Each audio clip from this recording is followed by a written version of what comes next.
Hi guys, welcome back to Musician of a Lifetime, where music is all that matters. I'm Clarinetist Samuel King, and welcome back to the Clarinet Basics series. In episode 2, I will be talking about almost everything on reeds. Here we go. Alright, so the first topic in my clarinet video, I'm going to talk about storage. Alright, so first I'm going to talk to you about how to not store your reeds. I see a lot of people in my band class at school store their reeds on their mouthpiece and just put the mouthpiece in their case and just leave it on there while they're not using the clarinet. That is not a good idea at all, because that is not letting the reed dry properly. It is not drying on a flat surface. It's got the space on which makes it warp. It makes it bend, and it will not sound good at all, and the mouthpiece will end up growing mold and bacteria, and mold will even grow on the back of the reed. So make sure do not leave the reed on the mouthpiece when you're done putting the clarinet away. Alright, for beginners, I recommend you put your reeds in these cases that they come in, these little plastic cases. Van Doren, Rico, D'Addario, all those companies the reeds come in these little plastic slots. I recommend them to you beginners because it's letting them dry on a flat surface, not a bent surface, not a wide open space like the mouthpiece that'll allow it to warp or anything. These are great and for beginners. Now, if you're a more leveled player, I recommend you get a sort of a high quality reed case, even though these are a little bit more expensive. I have this ProTech one that can hold 12 reeds in it. I currently have Van Doren V21s in here and Van Doren 3 traditional, and I got this Van Doren one that my private lessons teacher gave to me. So if you are more of a skilled player, then I recommend you use these, and you can just keep reusing them. Now, I don't have a very expensive one, but they do make very expensive high quality one, like Paez Music Ken case. You can customize it, you can put the wood, you can polish it, whatever. Those are very good high quality cases, but they are very pricey, like over $70, $80. So if you are more of an advanced player, I recommend you either still use these or spend the money and get a high quality case. Oh yeah, and one more thing. The Ligier plastic reeds or any synthetic type of reeds, I keep mine in here because this is the case that it came in. Plastic reeds / synthetic reeds don't really warp like cane reeds do because they're made out of some other material. I recommend you either put it in these cases that it comes with or put it in one of these cases. Alright, the next topic we're going to cover is what reeds to buy if you are a beginner, an intermediate, or an advanced player, and the strengths and what the strengths mean. So, for beginners, I recommend you get the Van Doren Blue Box, strength 1.5. Strength means the resistance of the reed and the response of the reed, so the higher the strength, the more resistant it'll be, and the more easier, the high notes will come out and things like that because of the strength.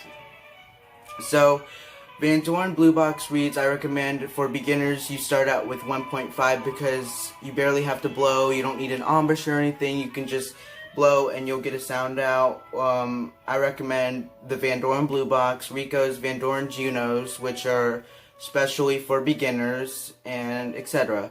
And strength 1.5, 1, I think I either started on 1 or 2 when I started back in 4th grade, but that is for beginners. For more skilled players, I would recommend Van Doren 56 Ruler Peaks. Those are very good. They have easy response. I had 3s and I didn't like them very much. The sound was okay, but they still sounded really good. That didn't really make any sense. But anyway, or the Van Doren Blue Box, you can get the 3s, the 3.5s, or 3.5s or 3s for the Van Doren 56s. And for Rico, I see a lot of more intermediate players still play on Rico on 3s or 3.5s. And there's also these really good reeds by D'Addario. D'Addario Royals, D'Addario Reserves. Those are very good reeds for intermediate or advanced players. And I currently play on V21s. They come in this blue box here. And this is what they look like here. They've got a different shape. You can see I play on a size strength 3, sorry. And this is what the blue box reed looks like. It's just traditional. And you can tell the difference a little. The difference is the V21 is a little bit more skinnier and has a different shaped tip. And it combines the V21 and the V12. I meant the Van Doren 56 and the V21 and the V12 all in one reed. So that is reeds for beginner through advanced players. Oh yeah, in strength. Usually people play on 1.5, 1, 2, 2.5, 3, and 3.5, 4s. I've never seen anybody go up to 5. I don't even know if there's anything above 5 or if there even is a 5. But that is really hard, so I would stick with 1.5 through 4 at least. Alright, next topic is going to be breaking in reeds. Why do we need to break in reeds? How do you do it? All of that. Well, I'm going to tell you. So, to begin with, breaking in reeds just helps the reed last longer and play longer.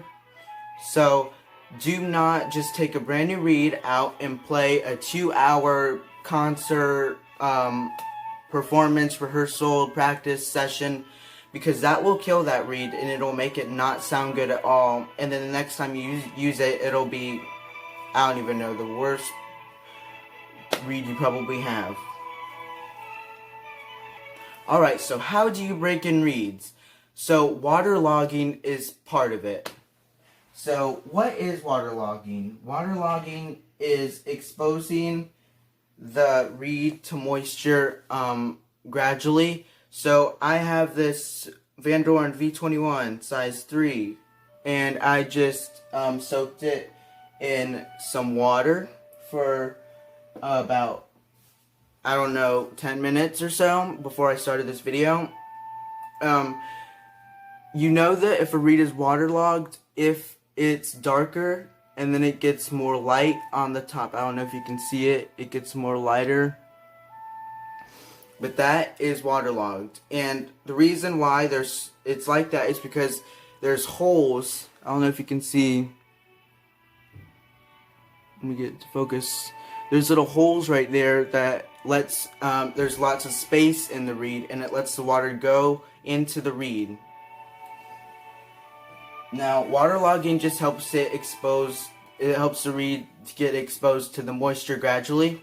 Now, you don't just go and play on the reed, like I said, waterlogged. You have to just play it gradually and gradually more longer. So, like, say I just got a new reed out, I soaked it like that, and then I played on it for 5 minutes. That's probably enough, and then switch to a reed that's already used and that's already braked in. Then the next day you'll play it for 10 minutes, and then the next day 20, 30, and you'll keep on going until that reed is braked in.